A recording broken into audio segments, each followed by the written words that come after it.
둘째로 가정생활에 덕이 되는 장로님을 허락해달라고 기도해야 될 것입니다.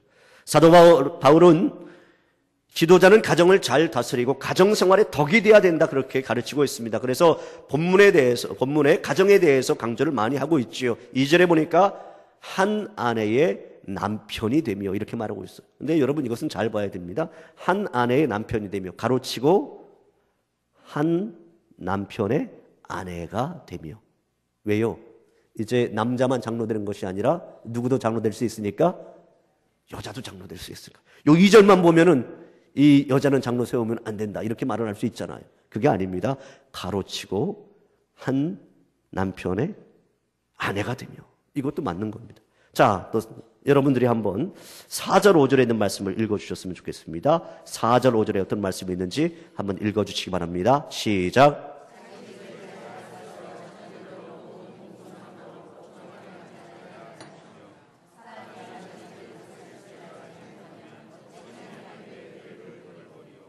아멘.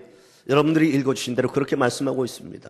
여러분, 우리가 교회의 지도자를 세울 때에는 그 사람 본인만이 아니라 그 가족들의 신앙생활, 교회 생활의 상태도 보아야 된다는 것입니다. 그 사람의 자녀들이 교회 생활을 잘 하는지, 정말 공손함으로 복종하는 삶을 사는지 보아야 된다는 것입니다. 여러분, 왜 그렇습니까? 장로의 직분을 유지하려면 혼자 힘으로는 가능하기 때문에 그렇다는 것이지요. 교회 일을 하는데 가족의 도움 없이는 안 되기 때문에 그렇다는 것이죠. 여러분, 장로가 되면은 교회를 위해서 시간을 바쳐야 되고 물질과 땀과 눈물로 봉사해야 됩니다. 그러므로 교회의 장로의 직책을 가질 수 있는 자격은 자기 가정을 믿음으로 잘 다스릴 수 있는 자가 돼야 된다는 것입니다.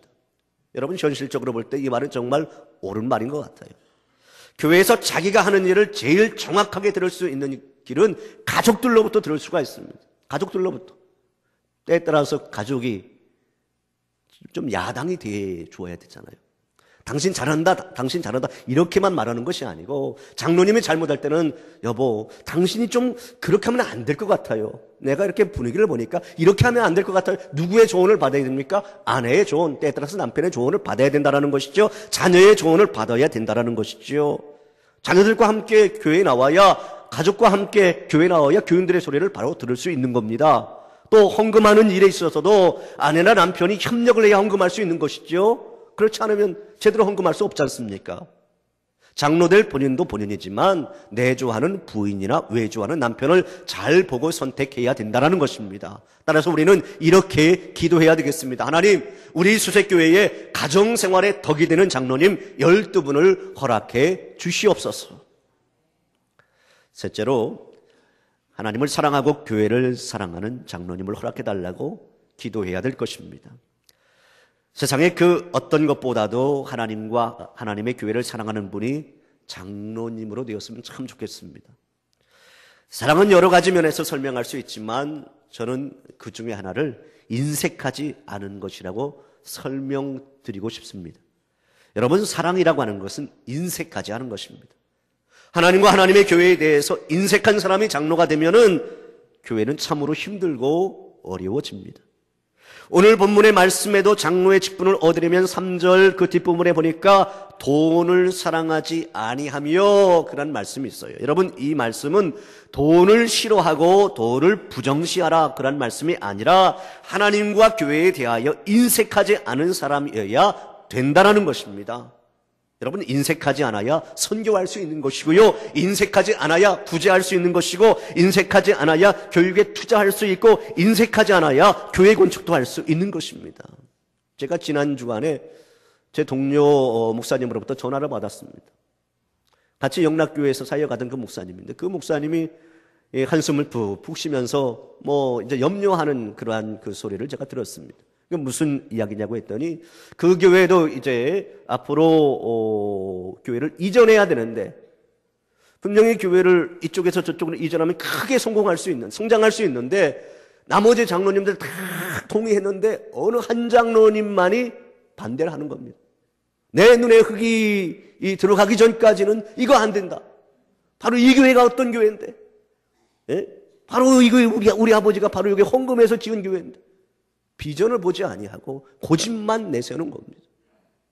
결국 그 교회는 그 조그맣게 그 상태로 머물러 있을 수밖에 없는 것이죠. 인색하니까. 하나님과 하나님의 몸된 교회인 우리 수색교회를 위하여 물질을 물론이고 생명까지도 아끼지 아니할 장로 12분을 이번에 얻을 수 있다면 정말 우리 수색교회는 천군 만마를 얻게 될 것입니다. 따라서 우리는 이렇게 기도해야 되겠습니다. 하나님, 우리 수색교회에 하나님과 하나님의 몸된 교회를 사랑하여 물질뿐만 아니라 자기 생명까지도 아끼지 아니할 장로 12분을 허락해 주시옵소서. 넷째로, 교회 안에서만 인정받고 칭찬받는 것이 아니라 교회 밖에서도 인정받고 칭찬받는 장로님을 허락해달라고 기도해야 할 것입니다. 그동안 우리 한국교회는 교회 안과 교회 밖을 이원론적으로 생각을 했습니다. 그러나 그것은 우리 기독교의 바른 신학과 철학이 아닙니다. 하나님은 교회도 사랑하시지만 세상도 사랑하십니다. 하나님은 교회에서 하나님의 뜻이 이루어지기를 원하시고 계시지만 세상에서도 하나님의 뜻과 하나님의 방식이 이루어지기를 소망하고 있습니다. 저는 정말 좋은 장로는 교회에서보다 세상에서 더 활발하게 하나님의 뜻과 하나님의 방식대로 활동하는 사람이라고 생각을 합니다. 그렇게 살아서 세상 사람들에게도 칭찬받고 존경을 받는 사람이 좋은 장로감이다. 저는 그런 생각을 합니다.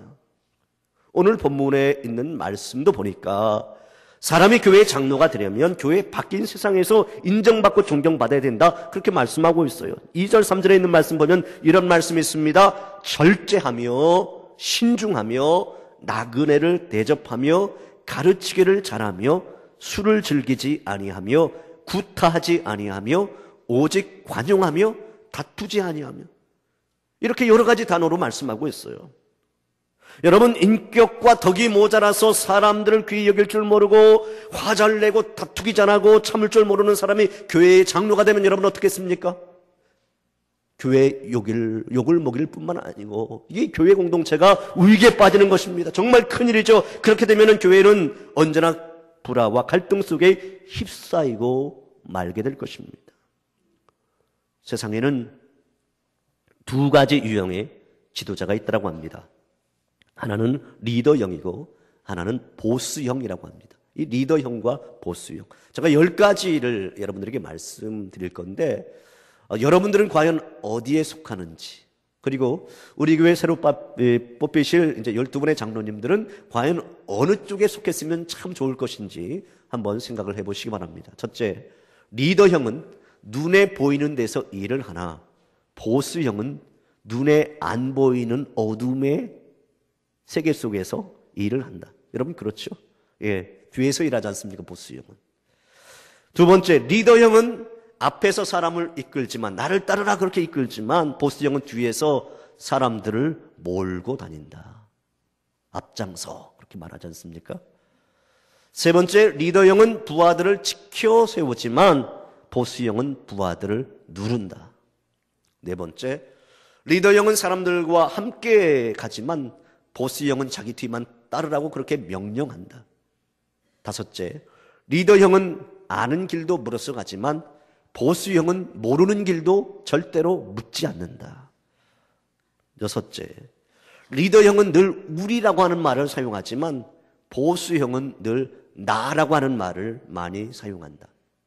일곱째, 리더형은 밑에 사람들을 지도하지만 보스형은 부하들에게 명령만 내린다.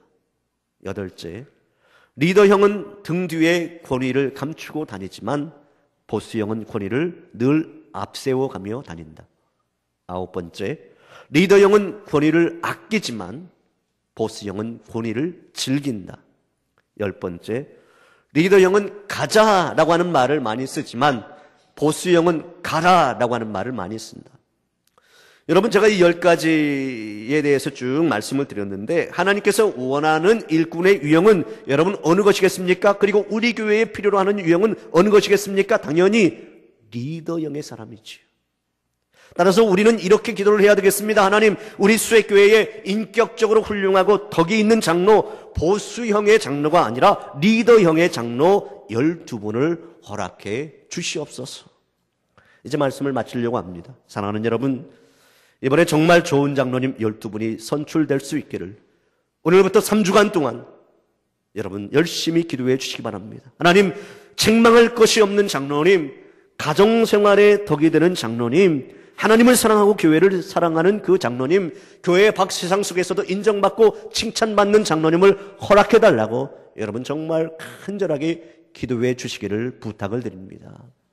그러나 그와 같이 좋은 장로 12분을 선출하는 것도 중요하지만 그보다 더 중요한 일이 있어요.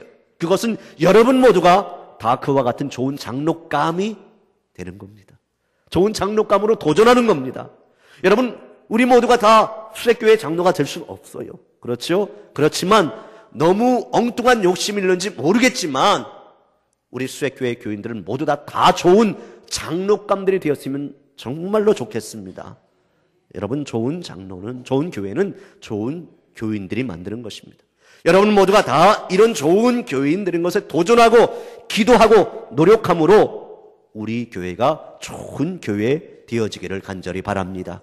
그래서 이번에 선출되어지는 장로님과 이미 세움받으신 장로님들, 그리고 우리 수색교회에 속한 모든 성도 여러분들이 디모데전서 3장 1절부터 7절에 있는 말씀에 합한 자가 되셔서 우리 수색교회가 하나님의 칭찬받고 주변 사람들이 꼭 오고 싶어하는 그런 명문교회로 세워져가는 복된 교회, 복된 성도 여러분들이 다 되시기를 주님의 이름으로 축원합니다.